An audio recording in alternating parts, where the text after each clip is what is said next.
So we've got an input sheet here that takes in three values, and once they are submitted, they are added to this data log here.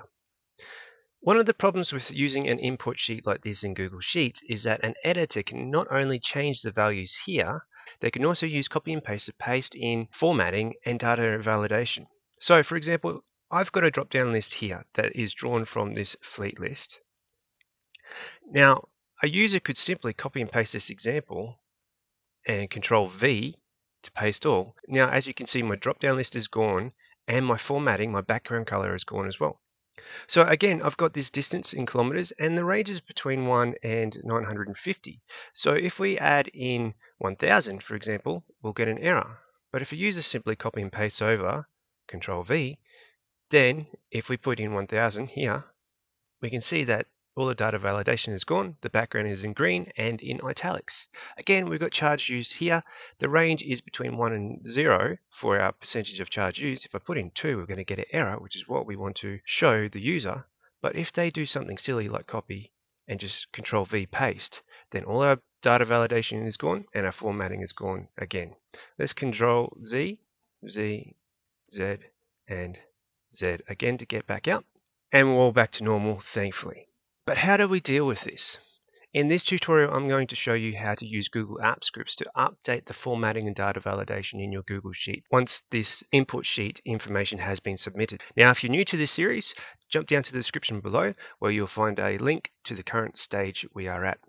Okay, so let's head over to our Google Apps Scripts to update this formatting. Click on Extensions and click on App Scripts, and that will get you to your App Scripts page. At this stage, we'll find ourselves with a function called append EV log. This handles the form submission. So when the button is submitted, this append EV log script will run, grabbing the data from these fields here, making sure that each one of these cells contains some data, adds in a date and the user's email who submitted the data, and then spits it back out in this data log here. Finally, it clears the content here. So this is sort of this source range clear content is basically part of how we handle our refresh or freshening up of the input sheet after it's been complete. So what we might do now is to keep things a little bit separated and easier for us to read and test is to create a new function. At the bottom of the page here, I'm going to hit enter a couple of times and I'm going to type function reset input range. Now what we're going to do is put a little underscore at the end here, and that just tells the Google Apps Scripts IDE that it is a kind of a quasi-private function.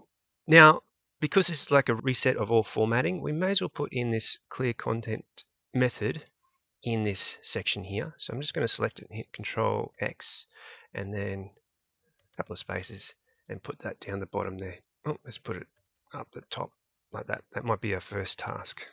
Nice. Now, this source range is calling the source range file. So let's go up and see where that comes from. So the source range is from this input data named range here. So we want to bring this over into this function. Let's just grab this here and hit Control C to copy and put this function in just before the toast because that's our completion toast.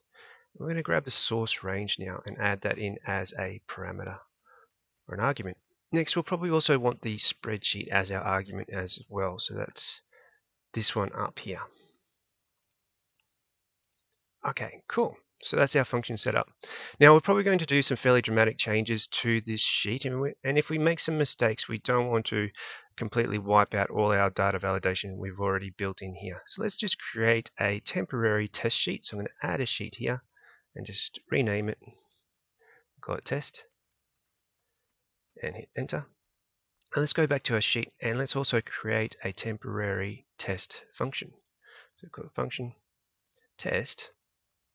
And let's add in some values here for this test sheet. So we need our spreadsheet. So we're just going to rip that from over here. Basically grab this one here. And then we've got a named range here. We're going to change this source range to something else. Just to our test one. So we hit enter.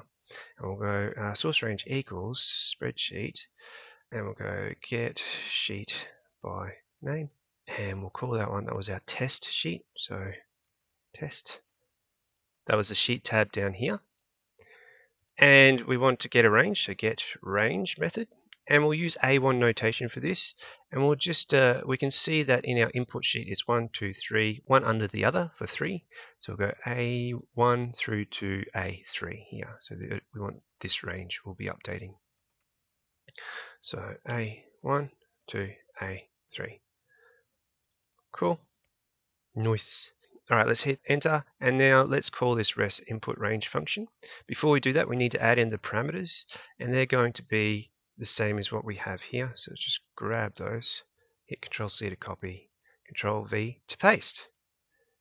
Excellent. So far we've got clear content. So let's give this a quick test now. Let's just add in some gibberish. Nice. Make sure everything is working properly. Let's call this function here. And then add in our arguments, which is going to be the source range and the spreadsheet, which we are not using quite yet. And you can see we've got test here as one of our functions. Let's give this a run. Now, if you're running this for the first time, you'll have to go through the authentication process. And you can see that our values have disappeared. That's exactly what we want. So what do we need to do after that? We need to update our formatting. So just to make things a little bit clearer on ourselves, we'll just open that up a bit wider and make these rows a little bit deeper. And we'll just copy and paste in the data validation and values. We hit Control C, just like we did over here, moving things over, and just whack them in our test. So all our data validation is still there, and our background colors and fonts are still there. The first thing we want to do is to update our formatting. So everything goes back to this background gray color with a border with the Roboto font at size 11. Update formatting. And to do this, we need to grab the source range in our test. That is this range. In our actual function up here is this range. All right. And from that, we can do a couple of things. So source range, and we're going to hit enter here because we're going to chain a list of formatting changes. So tab and put in a period, and we'll say set font color. And we want to change that set font color to black. And then we want to set the font family.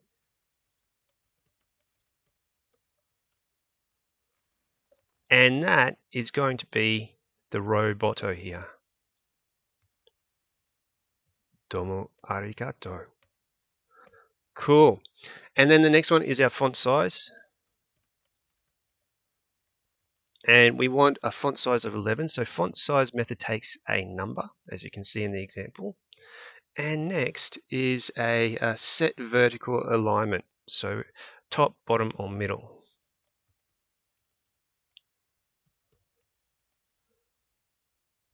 And for us, we want that to be on the bottom. And we want to also set the horizontal alignment.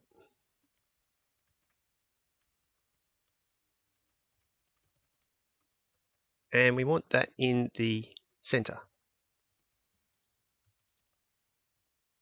And next we want to set the background color. So we've got this background gray here. And we can determine this background gray color by looking at the fill color here and going to custom. And without touching anything here, you'll see the background color as a hexadecimal color. So we can hit Control C here and then go back in to our script and type in sec background. And in quotation marks, copy and paste it in, and then hit enter again. And now we're adding a border. Adding borders are just a little bit more tricky than everything else, but we can set border, and it's going to take a number of rules. Let's have a look at the documents. So over in our set border method here, the set border starts with true, null, or false. True says that there is a line on the edge, so on the first argument, that's the top. Null means that don't change anything that's previous there, so if there's a line there, leave it. If there isn't a line there, leave it. And false means remove the line. Then our arguments go from top, left, bottom, right, vertical, horizontal, And then we've got another optional argument for color. So we can set the color. For us, that's going to be our black color. And then we're going to set the style, whether that's dashed, dotted, or solid lines. Okay, so let's work that in. So we've got, so we want everything to be true on every edge. So true, true, true, true, true, true. I think there's 6 top. We've got top, left, bottom, right, vertical, horizontal, 6. Top, left, bottom, right, vertical, horizontal. Cool. Now we'll set our color. For us, that is going to be black. And then we want to set the border type, which is solid. Here we need to get the solid property from the border style using the spreadsheet app. Border style, and then select the solid property here. Okay, I think we've got everything there. So let's go back to our test function here, and we're going to test this A1 to A3. It should be everything we can see here. And let's just get rid of all the formatting. Just use the control / to do that. And we've still got data validation, but all the formatting is gone. And now we'll go ahead and run our test code. So test has been selected here. We'll hit run. And let's head over, and you can see our formatting has returned. So if I put in a number here, you can see it's Roboto. Oh, it's a bit too high. We've got to select from this. And our values are all good. Nice. So that's formatting sorted out. Let's move over to our next task, which is data validation. So let's just first add in a note, and that's going to be update data validation. To add in multiple data validation rules to different cells, we can use the set data validations method. Note the S on the end there. So I'm going to put a bit of space in and just add that in right now. So we'll say source range, and we'll go dot, and we'll say set data validations here.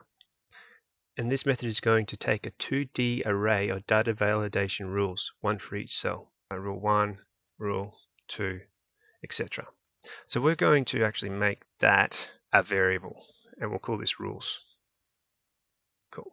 So in this portion, we're going to work from the bottom to the top because it's a bit more intuitive that way. Let's create our rules variable, and it's a constant variable. It won't change. So rules equals, and then open up. Remember, our rules argument is an array of rules. Oh, roos. Okay, now rules sounds a bit better. Let's hit enter. And so just like values, we need to add things in like we add back our values with a 2D array. So first we've got our outer array, which is going to run down our column. And then each row has its own array.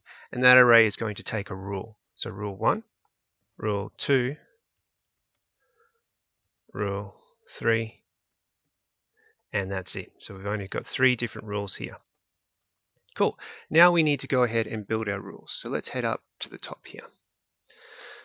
And now we can start from 1 down to 3 of our rules. So the first one is our rule 1. So const rule 1 equals, and here we use our spreadsheet app, and we're going to use new data validation. And this is going to build our data validation rule now. So let's just hit enter, make it neater, and we'll put in a period. And the first thing we need is what type of data validation rule we're going to use. And this one is going to be require. So we require a value in a range, this one here. So for this, we have a drop-down list. This data validation requires a value in this range here, which is from our fleet sheet, which also is, if we go up to here in data, named range, has a named range of fleet. So let's head back and open up some brackets again. Require value in range takes a range as an argument. So we're going to call our spreadsheet, and then we are going to get the range by name. And we've used the name range on this fleet list, which is here. So fleet, we're going to put in, which covers this range. We've given ourselves a bit of buffer if we add in any other items in our fleet. So let's add that in, so fleet.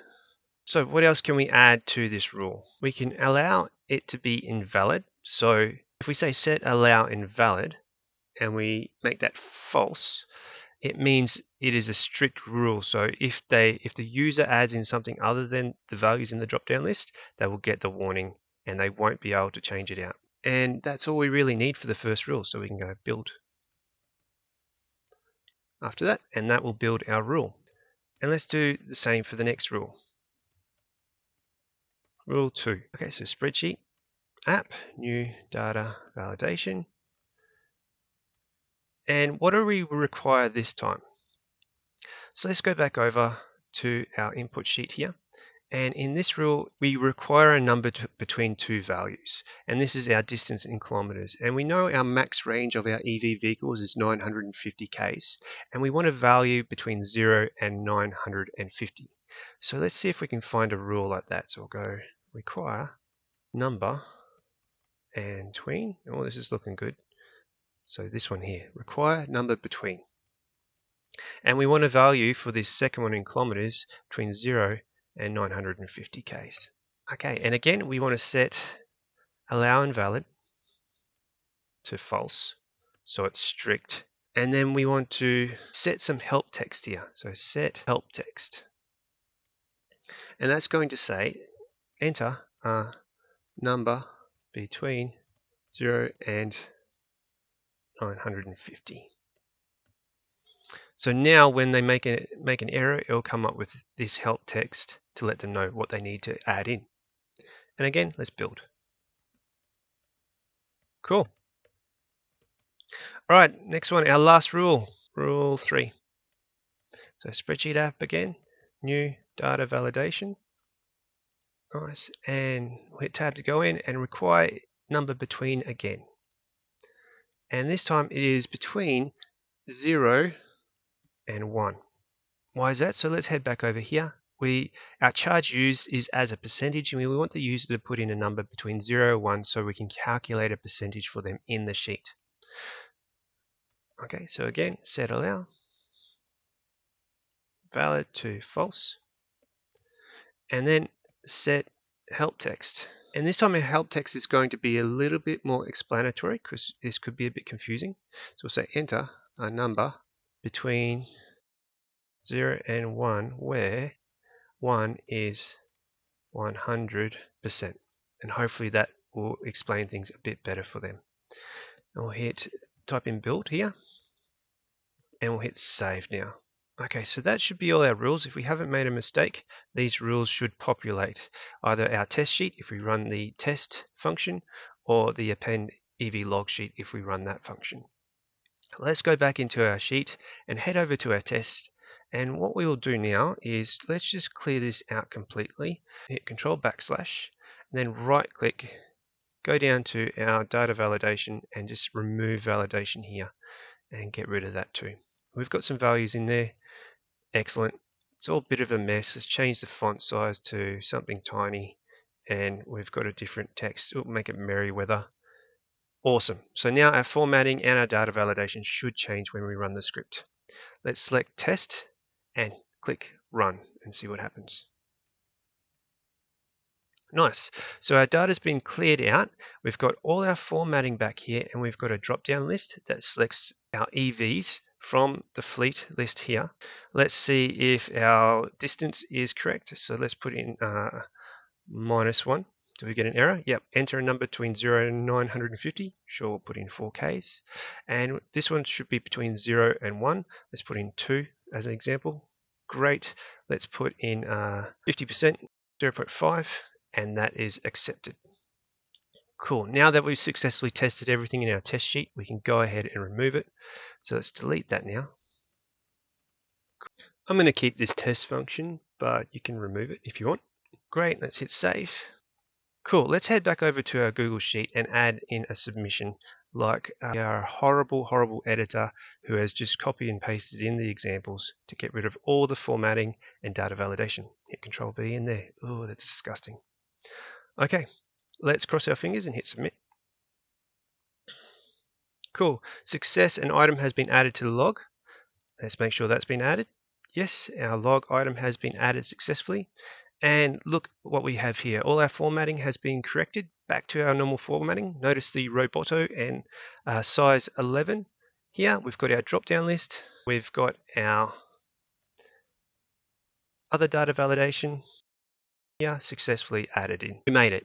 So that's it for updating formatting and data validation rules in Google Sheets for our data log. So before we head over to the next tutorial, I just wanted to point out a few issues that might arise with using something like a Google Sheets tab import sheet. One of the major issues that you might find is that if you start to get a lot of editors working on this sheet all at once, then they are going to need to be super considerate and mindful of the person who's adding in the data at the time.